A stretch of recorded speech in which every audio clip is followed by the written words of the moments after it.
Thank you so much. अपन কথার অর্গানাইজেশনে এগুলো করা হয়েছে। 31 আগস্ট আমরা প্রথমবার এখানে বই ভিলেজ নিয়ে এলাম।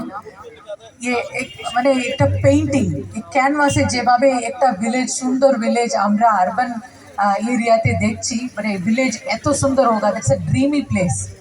এইরকম একটা ভিলেজ আপনারা এখানে নিজে করতে পেরেছেন, এটা আপনাদের চেষ্টা। এটা যেভাবে পার্থ বলেছে, this is an example to so many villages, hundreds of villages. আলিপুরদুয়ারে আরও মোটিভেট হয়ে অলরেডি অনেক ভিলেজ তৈরি হতে চলেছে। আমাদের জেলা ট্যুরিজম রিলেটেড জেলা, একদম মানে ন্যাচারাল বিউটি সব দিকে। এখানকার মানুষ এত পিস লাভিং। এখানে বই ইজ আ মানে this is a concept of this village.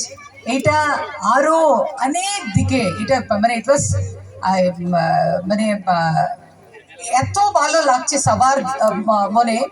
অনেক দিক থেকে অল ওভার দ্য ওয়ার্ল্ড এর অ্যাপ্রিসিয়েশন হচ্ছে।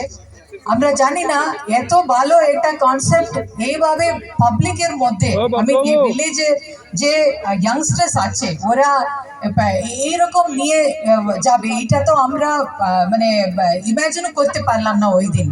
কিন্তু তারপরে যেভাবে every day, day and night, মানে আমি দেখছি প্রত্যেকটা গাছ আপনারা লাগাচ্ছেন, প্রত্যেকটা বই নিয়ে আপনারা কথা বলছেন, প্রত্যেকটা বাড়ির যে নাম দেওয়া আছে এই মুহূর্তে, প্রত্যেকটা বাড়ির নাম এক একটা সুন্দর বইয়ের নাম দেওয়া হয়েছে।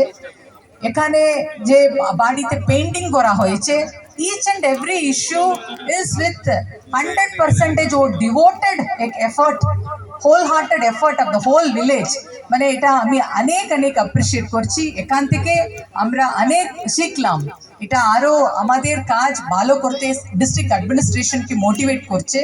আমরা জেলা পরিষদ থেকে, ডিস্ট্রিক্ট অ্যাডমিনিস্ট্রেশন থেকে যে আপনাদের যে চেষ্টা আরো অনেক এগিয়ে যেতে কাজ করব। Thank you.